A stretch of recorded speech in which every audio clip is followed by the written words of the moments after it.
Nanda, again, a principal of the Theological College here.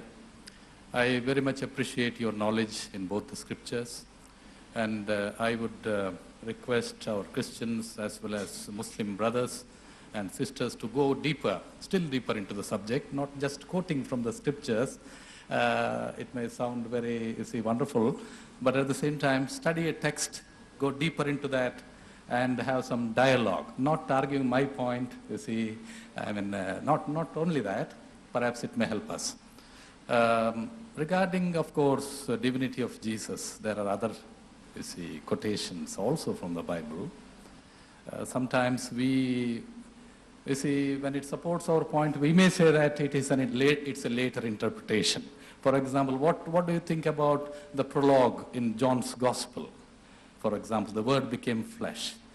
Word became a human being, where we have the concept of the incarnation of Jesus. The Word was God, the Logos, concept of Logos. I'm just, just to ask you to enlighten these things.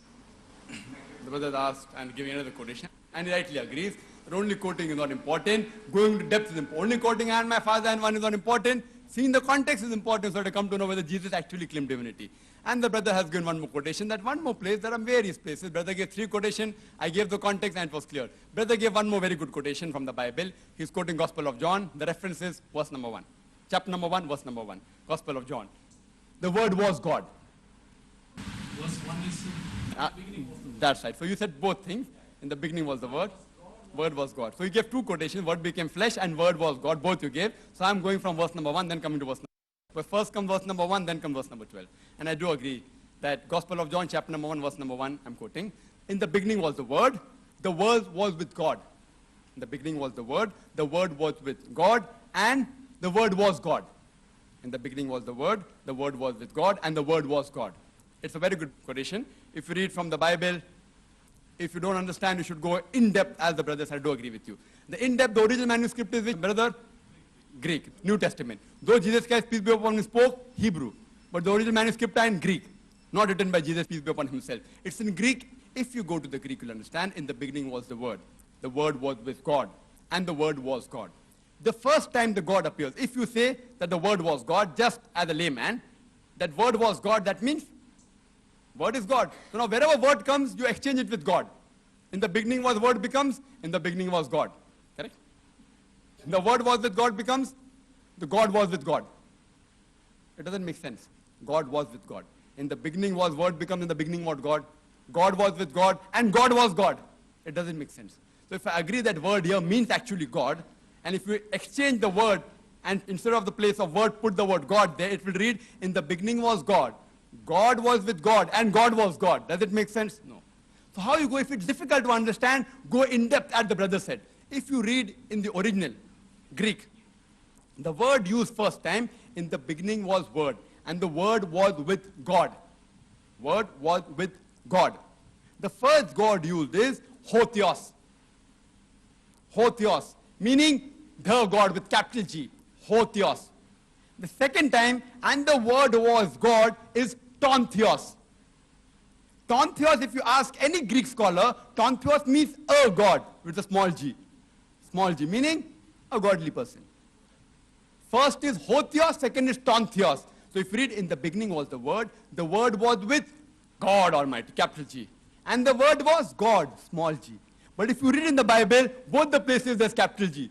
Who's done the mistake? Not Almighty God, the translators. First word in Greek is Hotheos. Second word is Tontheos. So why the capital G on both the places? Who are you trying to deceive? I'm sorry to use these words, but this is, if you go to the original manuscript, brother, the first word is Hotheos, second word is Tontheos. So it says, in the beginning was the Word was with God, Almighty God. And the Word was God, means a messenger. We agree. Quran says that Jesus was a word from Allah subhanahu wa ta'ala, was a messenger from Allah subhanahu wa ta'ala. Every messenger was a word from God. We have got no objection at all. So if you analyze, I've got no objection. Jesus was a God with a small g. And further, if you read in the Old Testament, it says, if you read, that Moses was sent as a God to the Pharaoh. God, do you mean that he was claiming divinity? He was sent as a God and as a messenger. But the original manuscript out there, what they translate is correctly as a God. So if you read the context, you'll understand, brother, that that verse, if I agree, it's correct. It says that Jesus, peace be upon him, was a God, and word became flesh. Yes, the messenger came out here as flesh, which the messenger in flesh and blood. And Jesus, peace be upon him, says very clearly. If you go in the Gospel of Luke, when he goes to the upper room, and he goes to the upper room, chapter 24, verse number 36, where he says, Shalom Alaikum, peace be on you, in Hebrew, Shalom Alaikum. There he says, and the people were shocked that they thought that Jesus Christ was crucified. And they believed not for joy. He said that, handle me and see. Handle my hand and feet and see, for a spirit has no flesh and bones like I have. That means he had flesh, I agree. Handle my hand and feet and check, a spirit has no flesh and bone, indicating that he was not a spirit. He was flesh. He was not crucified, he was alive. And he said, do you have anything to eat? And they gave him honeycomb and he ate. To prove what? That he was not God. He was not crucified, he is yet alive. So I agree with you, brother. If you read the context, and if there's a confusion, difference of opinion, go to the original text. And the original text will come to know what is the truth. I hope that answers the question, brother. Because at the same context, the Thomas says, whom you quote, you see, I mean, my Lord and my God.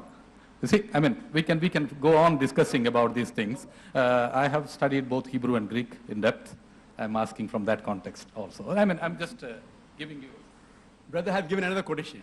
See, brother, you can give 100 quotations. What my point is, the first quotation you gave, do you agree it is right or wrong? See, brother gave 3 quotations, I give answers to all 3. You give 2 quotations, I give the reply. Are you satisfied? You know Greek, brother. Do you agree that the first time the word God is used is hotheos? Do you agree? If you know Greek. What is the meaning of hotheos in Greek? See, people don't know Greek. Hotheos means? I'm right now, okay. So at least let the people know that brother Zakir is not pulling a fast one. Agree, then go to next quotation. See, there are thousands of verses in the Bible. We can discuss each and every. But before going to the new one, at least agree what brother Zakir said in the first verse, whether you agree or not. If you don't agree, I don't agree with brother Zakir, hotheos does not mean God. He's telling wrong, I know Greek. Tell me and I'll change my statement. Just by going to a new quotation, I will give the explanation for that also, brother. But first, before going to a new quotation, as you said, let there be a dialogue. We have not come here to fight. If I'm wrong, I'll change. We have not come here to discuss. Quran says, that come to common terms as us and you. If I am wrong, I will change. If you are wrong, you should change. We should come on a common platform. In Surah Ma'idah chapter 5 verse number 82, that the strongest in enemy to the Muslims, to the believers, are those who are pagans, idol worshippers and Jews. But the nearest are those people who say we are Christians. We love you, brothers. But if there's a difference of opinion, you come and you discuss the problem. Brother made another statement, another quotation. The first 2 I gave the clarification, and I do agree. Thomas said, my God. My God, it is, and I do agree. If you, my God, my Lord, if you read the statement, like for example, if the person comes and tells me, like, Brother Zakir, he gave, you are late, you have to end the program. Oh my God, it's 12 o'clock. Does it mean I'm calling him God?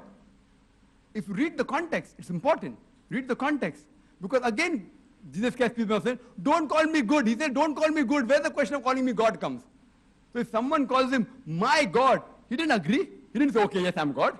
If I tell him, my God, it is late, that doesn't mean I'm calling him God. He understands that I'm praising, oh my God, it's so late. So when it says, my God, it's not referring Jesus Christ, peace be upon him, you are my God. He didn't say that. And when I made the statement, Jesus himself did not make any unequivocal statement. This is a statement of Thomas. Yet it doesn't fulfill the criteria challenge which I put forward. My challenge was, there's not a single unequivocal statement in the complete Bible where Jesus, peace be upon him, himself says that he's God, or where he says worship me. The brother 3 statement he gives, all were of Jesus. And my Father are one is of Jesus. He that has seen me has seen my Father. No man cometh to my Father but by me. It's from Jesus, Jesus, Jesus, peace be upon him. But your statement is of Thomas. Yet I gave you the context, which is not of Jesus, peace be upon him. It is just an exclamation. Hope that answers the question.